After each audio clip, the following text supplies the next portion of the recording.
તો સુરતમાં આપઘાતની ઘટના સામે આવી છે। સામૂહિક આપઘાતની ઘટના સામે આવી છે, જેમાં લિંબાયત વિસ્તારમાં પરપ્રાંતીય પરિવારના 3ના મોત થયા છે।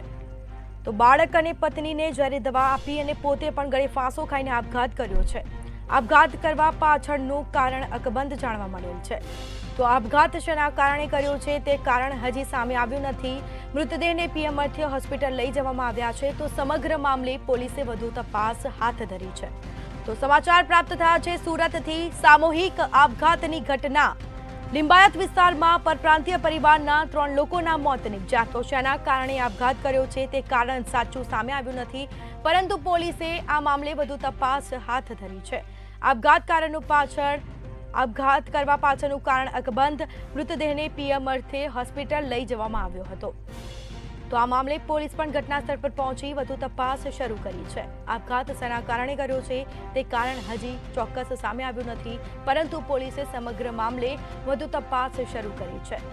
તો સામૂહિક આપઘાતની ઘટના સામે આવી। લિંબાયત વિસ્તારમાં પરપ્રાંતીય પરિવારના 3ના મોત થયા છે। તો કોઈ દબાણના લીધે આપઘાત કર્યો કે શેના કારણે, જેને લઈને વધુ તપાસ શરૂ કરી।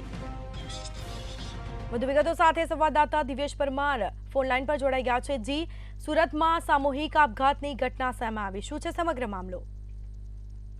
ચોક્કસથી જે પ્રકારે આ સામૂહિક આપઘાતની ઘટના જે છે તે સુરતના લિંબાયત વિસ્તારની છે।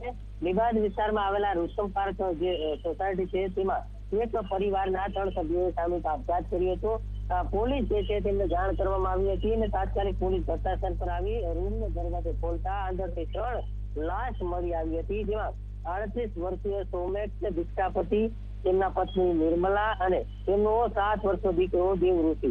આ 3 લોકો જે છે તે મૃત હાલતમાં મળી આવ્યા હતા। મહત્વનું કહી શકાય કે જે પ્રકારે પોલીસે પ્રાથમિક તપાસ કરી છે અને તેમાં જાણવા મળ્યા તે મુજબ પત્ની અને પુત્રની સૌપ્રથમ હત્યા કરવામાં આવી હતી અને ત્યારબાદ પતિએ આ ગળે ફાંસો ખાઈ આપઘાત કરી દીધો છે। પત્ની અને બાળકના જે મોઢા પર જે ખીણ જોવા મળતા હતા તેના મુજબ પ્રાથમિક પોલીસે તપાસ કરતા જાણવા મળ્યું છે કે બંનેને ઝેરી દવા પીવડાવવામાં આવી હતી અને પોતે જે છે તે ગળે ફાંસો ખાઈ ગયો હતો। જોકે આપઘાત કરવા પાછળનું કારણ અજ્ઞાત છે। જે પ્રકારે ઘરમાં પોલીસે તપાસ કરી હતી તેમાં આ પરિવાર જે છે તે તેલુગુ માંથી આવતો આ પરિવાર છે ને તેલુગુ ભાષામાં તેમણે મરતા પહેલા વિડીયો પણ બનાવ્યો હતો અને આપઘાત કરતા પહેલાનો જે વિડીયો છે તે તેલુગુ ભાષામાં હોવાનું સામે આવ્યું છે ને સુસાઇડ નોટ પણ મળી આવી હોવાની વાત સામે આવી છે। આ બધી વસ્તુ તેલુગુ ભાષામાં નથી છે એટલે બસ કહી શકાય કે હજી સુધી પોલીસ જે છે તે સમગ્ર મામલે તપાસ કરી રહી છે અને 3ની લાશને પીએમ અર્થે હોસ્પિટલ ખસેડી અને સમગ્ર મામલે પોલીસે તપાસ શરૂ કરી છે। જી, એક જ પરિવારના 3 લોકોએ આપઘાત કર્યો છે, કહી શકાય કે ક્યાંક ને ક્યાંક કોઈકનું દબાણ હોઈ શકે, શું માહિતી? ચોક્કસ જે પ્રકારે આ લિંબાયત વિસ્તારમાં પરિવાર રહેતો હતો, ખુશહાલ પરિવાર જે છે તે હતો।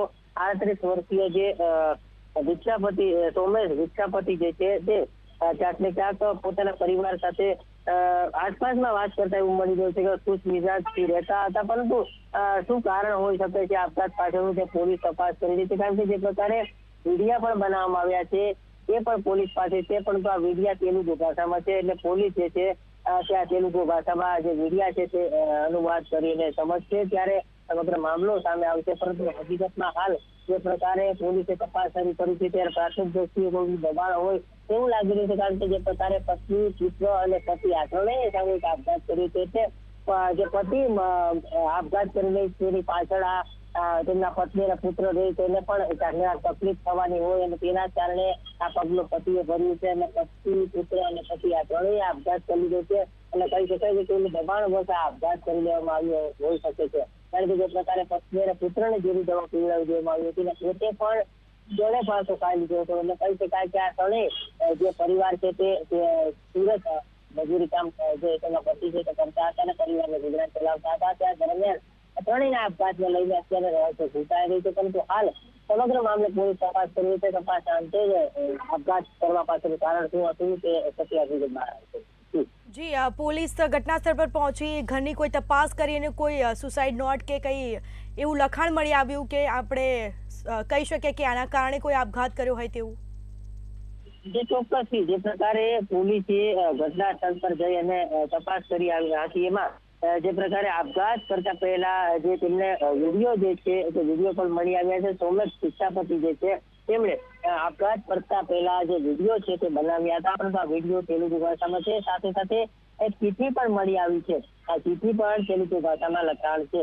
એટલે સ્પષ્ટ કહી શકાય કે આ બંનેમાંથી આપઘાતનો ભેદ છે તે ઉકેલાઈ શકે છે, કારણ કે જે પ્રકારે આ બંને ભાષા તેલુગુમાં વિડીયો બનાવવામાં આવે છે, સાથે સાથે ચિઠ્ઠી પણ જે મળી આવી છે, સુસાઇડ નોટ મળી આવી છે, તે પણ તેલુગુ ભાષામાં છે. એટલે પોલીસ જે છે તે તેલુગુ જે ભાષા જાણકાર વ્યક્તિ મદદ લઈને તમામ વસ્તુનો રિપોર્ટ કરી રહી છે. અને રિપોર્ટ કર્યા બાદ પછી હકીકત જે છે તે સામે આવશે, કારણ કે ઘટના સ્થળે જે પ્રકારે આ દરવાજો બંધ હતો, દરવાજો બંધ હોવાના કારણે સ્થાનિકોએ પોલીસને જાણ કરી હતી.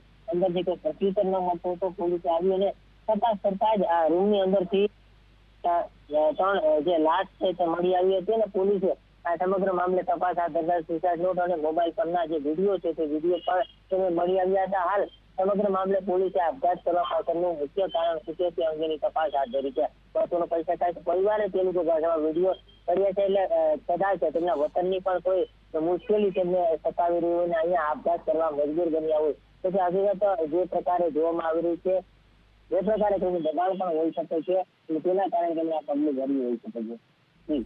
જી, આ સુરતમાં જો આપઘાત કર્યો છે, તમે કહી રહ્યા છો કે વિડીયો તેલુગુ ભાષામાં ઉતારવામાં આવ્યો છે, એટલે રહેવાસી મૂળ સુરતના હતા કે કોઈ બીજી જગ્યાએથી અહીંયા કામ કરવા માટે આવ્યા હતા? તપાસમાં કોઈ સામે આવ્યું કે કેમ? ચોક્કસથી આ પરિવાર જે છે તે પરિવાર પરપ્રાંતીય હતો, મૂળ સુરતના ન હતા, પરંતુ જે તેમની માતૃભાષા કહી શકાય કે તેલુગુ છે, એટલે તે વિસ્તારના હોઈ શકે છે. કારણ કે જે પ્રકારે આ સમગ્ર ઘટના સામે આવી છે તે તેમાં તપાસ પ્રાથમિક કરવામાં આવી ત્યારે જાણવા મળી રહ્યું છે કે આ જે લીંબાયતના રુસ્તમ બાગ જે વિસ્તાર છે તે રુસ્તમ પાર્ક વિસ્તારમાં રહેતા હતા, પરંતુ જે પ્રકારે આ મૂળ પરિવાર છે તે અહીંનો ન હતો અને મૂળ પરિવાર પરપ્રાંતીય છે. જેથી પોલીસે તે દિશામાં પણ તપાસ હાથ ધરી છે, કારણ કે તેમના આસપાસ સગા વહાલાઓને પણ બોલાવવામાં આવ્યા છે અને આ પરપ્રાંતીય જે યુવાન છે તેમની તપાસ હાથ ધરવામાં આવી હતી, કારણ કે કેટલા વર્ષથી સુરતમાં રહેતા હતા અને કેટલા વર્ષથી કામ કરતા હતા. મુખ્ય વ્યવસાય શું હતો, આપઘાત કરતા પહેલા કોની સાથે વાત કરી હતી, કઈ રીતે આપઘાત કર્યો, આપઘાત કરતા પહેલા તેમની પરિસ્થિતિ શું હતી, તે તમામ બાબતે પોલીસ તપાસ હાથ ધરી છે. કારણ કે જે પ્રકારે આ મૃતક જે છે મૂળ પરપ્રાંતીય છે અને પરપ્રાંતીય હોવાના કારણે જ તેમને આ તેલુગુ ભાષામાં વિડીયો બનાવ્યો છે. એટલે કહી શકાય કે જે તેમના જે તેલુગુ ભાષામાં વિડીયો બનાવતાની સાથે જે તેમના વતનના કોઈ પણ પ્રકારના તેના પ્રશ્ન મુજબતા હોય તે પ્રકારે આપઘાતનું કારણ લાગી રહ્યું છે. જી, તમામ જાણકારી આપવા બદલ આપનો આભાર. તો સુરતમાં સામૂહિક આપઘાતની ઘટના સામે આવી, આ મામલે પોલીસે વધુ તપાસ શરૂ કરી.